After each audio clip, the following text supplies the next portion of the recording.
തെരഞ്ഞെടുപ്പ് വിജയത്തിന് ശേഷം മാതാവിന് 10 ലക്ഷം രൂപയുടെ കിരീടം സമർപ്പിക്കും.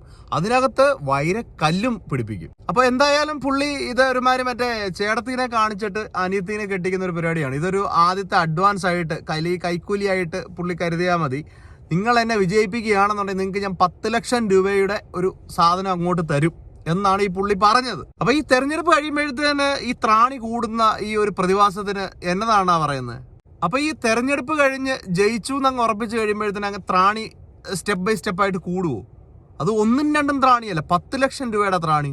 എന്തായാലും അണ്ണനും അണ്ണന്മാരും കൂടെ ചേർന്നിട്ട് ശരിക്കും അധ്വാനിക്കുന്നുണ്ട്. എങ്ങനെയെങ്കിലും പിടിച്ചെടുത്തേ അടങ്ങത്തുള്ളൂ. അവസാനമായിട്ട് ഒന്ന് പറഞ്ഞോട്ടെ, ഈ 10 ലക്ഷം രൂപ ദൈവത്തിന് എന്തായാലും ഒരു ആവശ്യമില്ല. ദൈവം അതെടുത്തിട്ട് ഒരു കാര്യത്തിനും ഉപയോഗിക്കാൻ പറ്റത്തില്ല. ഇനി ആ പള്ളിക്കാർക്ക് മറിക്കാന്ന് പറഞ്ഞാൽ പോലും അവർക്കും പറ്റത്തില്ല. ക്യാഷ് ആയിട്ടാണെങ്കിൽ എന്തെങ്കിലുമൊക്കെ പ്രയോജനം അവർക്കും ചെയ്യാമായിരുന്നു. പള്ളിക്ക് വേണ്ടിയിട്ട് വേറെ എന്തെങ്കിലും കാര്യങ്ങൾ വേണമെന്നുണ്ടെങ്കിൽ അതിനും ചെയ്യാമായിരുന്നു. ഇതിനൊന്നിനും പ്രയോജനം ഇല്ലാണ്ട്